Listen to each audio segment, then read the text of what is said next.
नवरा: मी नाही, तूच उधळपट्टी करतेस. मेकअपच्या सामानावर दरवर्षी 2 किलो लिपस्टिकचा फडशा पाडतेस.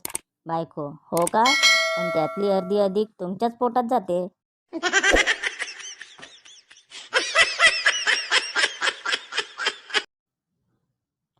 जगात असे काही नमुने आहेत की घरात बायकोच्या लाथा खातात आणि बाहेर आल्यावर सगळीकडे सांगत फिरतात, आज लेग पीस खाल्ले म्हणून.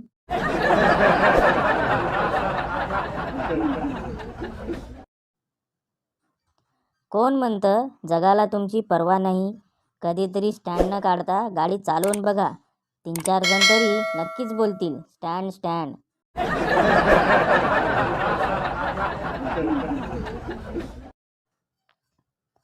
नेहमी लेकीला विचारले जाते, जावयाबरोबर खुश आहेस का?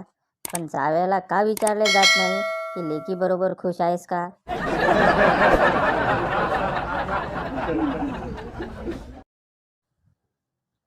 जनावरांच्या दवाखान्यात एक वेगळीच गंमत असते. पेशंटचे नाव म्हणून जनावराच्या मालकाचे नाव लिहितात व त्याच्यासमोर जनावरांना झालेल्या आजाराचे नाव लिहिलेले असते. परवा असेच दवाखान्यात गेलो असता रजिस्टरवर लिहिलेले दिसले, नाव शामराव, आजार गाभण राहत नाही.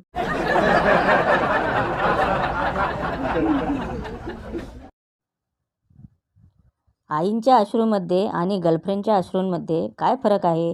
एका मुलाने दिलेले एक क्लासिक उत्तर: आईचे अश्रू मनावर आणि हृदयावर आघात करतात, पण गर्लफ्रेंडचे अश्रू डायरेक्ट पैशाने भरलेल्या पाकिटवर.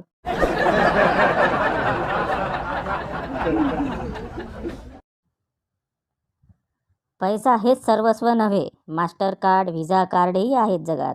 प्राण्यांवर प्रेम करा, ते किती चविष्ट असतात. पाणी वाचवा, बियर प्या. शेजाऱ्यांवर प्रेम करा, पकडले जाऊ नका म्हणजे झालं.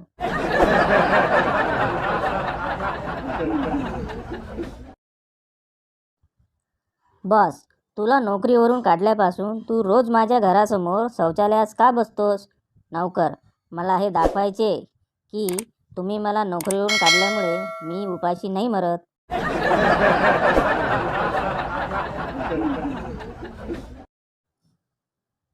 मराठी भाषेचं महत्त्व: मुलीला म्हटलं जातं लग्न करून घे, मुलाला म्हटलं जातं लग्न करून टाक.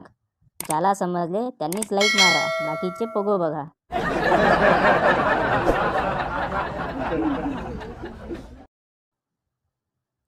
गुरुजी बंड्याला: बंड्या, सांग पाहू, न्यायालयात गांधीजींचा फोटो कशाला लावतात?